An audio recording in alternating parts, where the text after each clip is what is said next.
Señor esté con ustedes. Proclamación del Santo Evangelio según San Mateo. En aquel tiempo Jesús dijo a sus apóstoles: el que ama a su padre o a su madre más que a mí, no es digno de mí. El que ama a su hijo o a su hija más que a mí, no es digno de mí. Y el que no toma su cruz y me sigue, no es digno de mí. El que salve su vida, la perderá, y el que la pierda por mí, la salvará. Quien los recibe a ustedes, me recibe a mí, y quien me recibe a mí, recibe al que me ha enviado.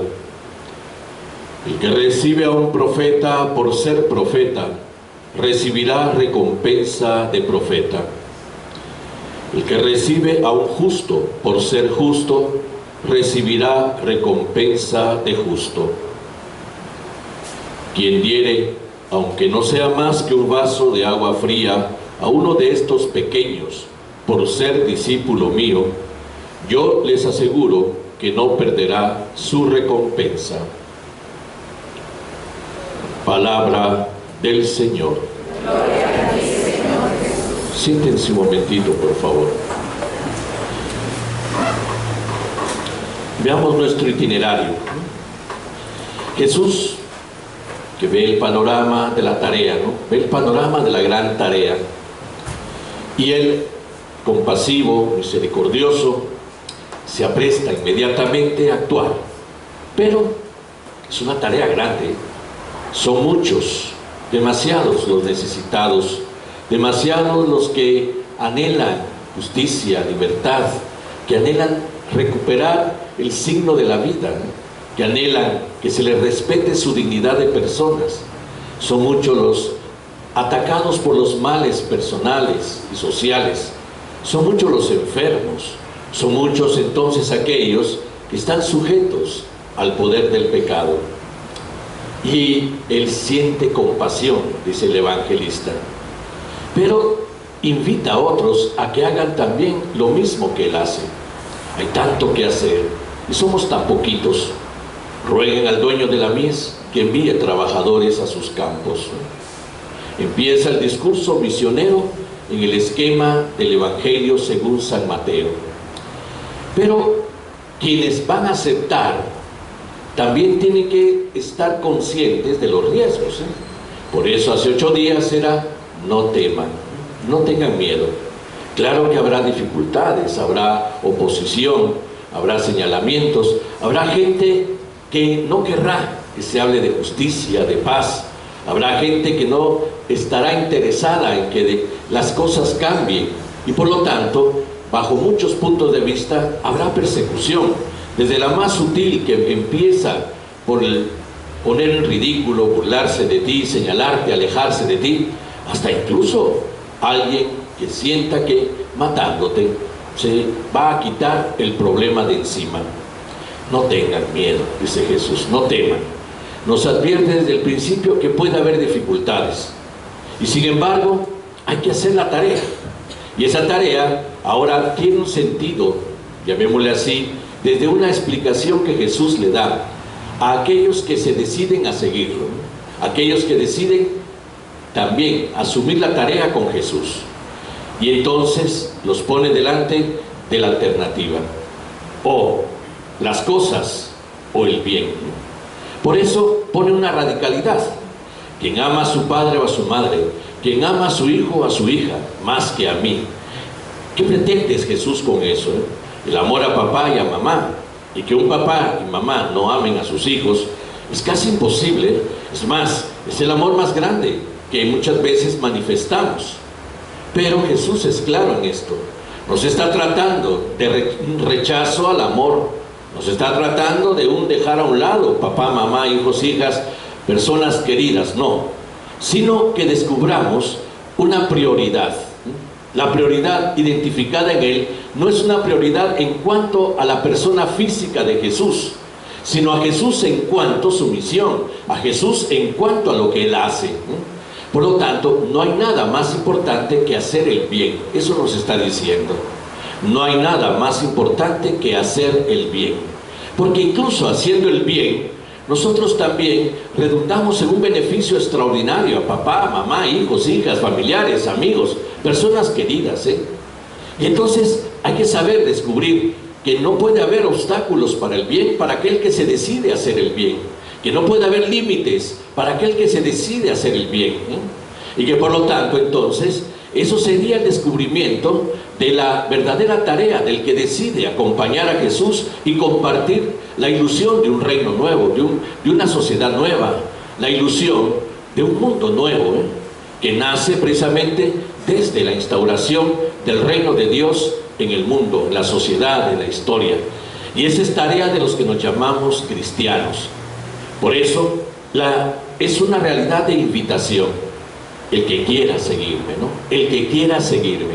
Pero si me vas a seguir, si te vas a identificar conmigo, si te vas a llamar cristiano, entonces ten en cuenta que no habrá nada más importante para ti que hacer el bien, que hacer las cosas como yo las hago, como yo las identifico, Es más, desde un punto de vista de prioridad, hasta el bien está por encima de mí mismo. Quien no renuncia a sí mismo, quien pierda su vida por mí, la salvará. Pero el que la conserve por miedo, por no saber discernir, por dejarse llevar por otras tendencias, por aquel que precisamente no ha entendido esa prioridad, pero hizo su opción por mí, ese corre el riesgo de perderla.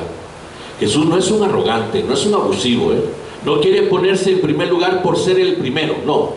Quiere ponerse en primer lugar por la tarea, por el beneficio, por el bien que se hace. Y a eso estamos invitados todos. Y ahí precisamente la identidad del quehacer cristiano.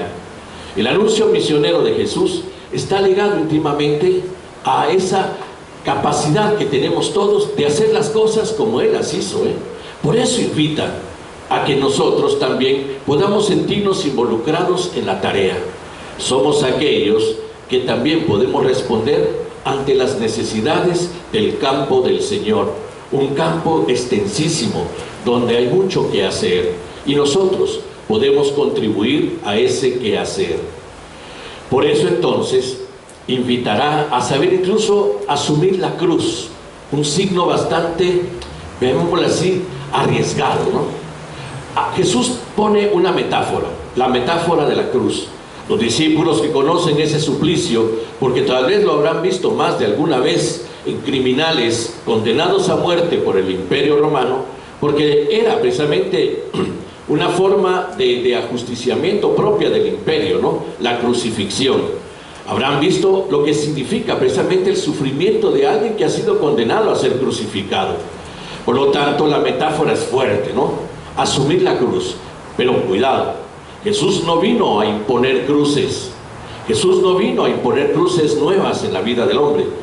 Jesús nos da a entender que la cruz, identificada precisamente en las consecuencias muchas veces dolorosas de aquel que se decide a caminar con Jesús, es precisamente un signo también de vida. Jesús no nos impone cruces, pero sabe que las cruces estarán en el camino de nuestra vida. Sabe que las cruces serán evidentes en aquel que quiera hacer el bien. Sabe que las cruces serán también una consecuencia de una decisión tomada en busca precisamente desde una nueva vida, como dice San Pablo, de que las cosas cambien en mí, cambien en una realidad como la mía, donde haya más paz, más justicia. Y eso es ir contracorriente, y eso muchas veces trae consecuencias. Pero Jesús nos invita a saber llevar la cruz, nos invita a que sepamos descubrir en Él cómo se lleva ese momento, cómo se lleva esa tarea de dificultad, identificada como cruz. En Jesús, de acuerdo entonces a lo que nos dice San Pablo hoy en la segunda lectura, la cruz ya no es un signo de muerte. San Pablo nos invita a reconocernos en algo, nos invita a reconocernos en Cristo. Por el bautismo, nosotros hemos sido incorporados a Cristo. Nos identificamos plenamente con Cristo. Asumimos la personalidad de Cristo, asumimos la identidad de Cristo. Eso es nuestro bautismo. ¿Cuántas veces, precisamente en el distractivo de la forma en que los sacramentos vienen usados en nuestro medio católico, más en un lenguaje de prestigio social, de celebración social, no ponemos atención al verdadero significado de los sacramentos y a la razón de ser de ellos. El bautismo se identifica plenamente con la vida de Jesús, nuestra vida injertada en Cristo, Y esto debería de ser la intención primera de los que deciden llevar a bautizar a alguien, si es pequeño o si es un adulto, en cuanto a su decisión de bautizarse. Es identificarse plenamente con la vida de Jesús, pero la vida del resucitado, la vida del que ha triunfado. Por eso San Pablo dice que nos identificamos en nuestra muerte con la muerte de Jesús. Si nuestra muerte no estuviera identificada con la muerte de Jesús, sería fatal, Sería descubrir un final sin sentido, sería descubrir un hasta aquí llegaste, Sería descubrir desde una resignación que no pudimos llevar adelante una experiencia, digamos así, que pudiera ir más allá, y todo aquello que anhelamos queda frustrado. Sin embargo, nuestra muerte asociada a la muerte de Cristo adquiere un sentido esperanzador. Tú resucitaste, Tú venciste el poder del pecado y de la muerte. Tú venciste el poder del mal. Entonces, tu muerte es signo de vida, es apertura a la vida. Por eso, nosotros, asociados a Cristo en su muerte, sabemos cuál es nuestro destino. Y nuestro destino es la plenitud de la vida. En esto encontramos entonces razones para saber llevar la cruz. ¿Cómo? Tenemos que identificarnos. También como personas que no se quedan en el estadio terreno. Nuestra vida no se resuelve plenamente aquí en la tierra.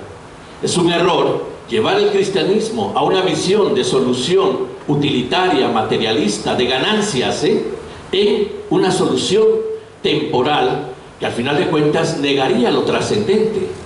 ¿Cuánto abuso hay de parte de algunos grupos religiosos llamados cristianos en cuanto a ello, La oferta de un bienestar económico, la oferta de un bienestar de vida, desde el punto de vista del creer y aceptar creer en Jesús, hace que se pierda la visión de lo que en realidad significa ser cristiano, cuando San Pablo nos dice que quedamos asociados a la muerte de Cristo. Y esa muerte es apertura a la vida desde algo, desde la conclusión que tiene en cuanto al cumplimiento de una tarea extraordinaria, la tarea del bien, la tarea liberadora de aquel que vino a anunciar el reino de los cielos. Y entonces dirá Jesús: quien pierda su vida por mí, la gana, la salva, Pero eso nos debería de tocar el sentido de lo que creemos, Porque si no estamos seguros de esto, y siempre se nos vienen interrogantes, porque estamos tan anclados a lo terreno, estamos tan anclados a lo material, y estamos tan anclados a los anhelos materiales, cuanto más precisamente somos bombardeados por ellos, por medio de la publicidad, del comercio, de la economía. Entonces, eso de que ganar la vida, como que no me entusiasma, cuando a veces mi vida puede estar en riesgo aquí en la tierra por hacer las cosas como las hizo Jesús. Pero la tarea es que yo sepa donar la vida, Y donar la vida, Jesús ahora lo identifica precisamente desde algo que incluso es pequeño, Quien diera, aunque no sea más que un vaso de agua fría, a uno de estos pequeños. Entonces, el eco de algo que viene más adelante: lo que hiciste a cualquiera de mis hermanos, aún al más pequeño, al más insignificante, lo hiciste a mí. Bueno, te amo, te creo como mi Dios y mi Salvador, te creo como mi Rey. Bueno, entonces esa identidad conmigo está ligada a lo que haces por los demás, Y entonces, ¿qué es dar la vida? Cuando yo pienso en otro, cuando yo no paso desapercibido de la realidad de otros, cuando puedo hacer algo por ellos, cuando dejo a un lado mi egoísmo, mi yo, mi bienestar, mi comodidad, y tal vez incomodarme alguna vez por prestar una ayuda, por dar la mano, por ser solidario, Eso ya es dar la vida. Eso ya es perder la vida por Jesús, Eso ya es identificarse con Jesús. Claro que hay, llamémosle así, grados, Grados. Hay quien lo hace con más radicalidad. Tal vez a nosotros se nos pida más la cercanía de los necesitados, la cercanía de los pequeños, en donde algo podemos hacer, y no hacernos los locos, no pasar desapercibidos de todo eso. Por eso Jesús sabe explicar las cosas. No nos pone delante, llamémoslo así, tal vez de una visión que aparentemente pareciera como que imposible, demasiado pesada para nosotros, sino que la empieza a explicar desde algo que sí está accesible a nosotros, un vaso de agua fría a un pequeño, Y eso ya significa salir de un yo egoísta, salir de un yo cómodo, salir de un yo que no sabe pensar en los demás. Un cristiano que no se identifica con Jesús en la tarea del reino de los cielos, ¿para qué es cristiano al final de cuentas? Sería una persona que no está ligada al verdadero sentido de su identidad, desfasada por completo de lo que significa ser cristiano y de creer, y tal vez ligada más a actos religiosos externos, se dará cuenta que eso no lo llevó a ninguna parte. San Pablo es claro: si yo no tengo amor, todo lo que pueda hacer religiosamente hablando no sirve para nada.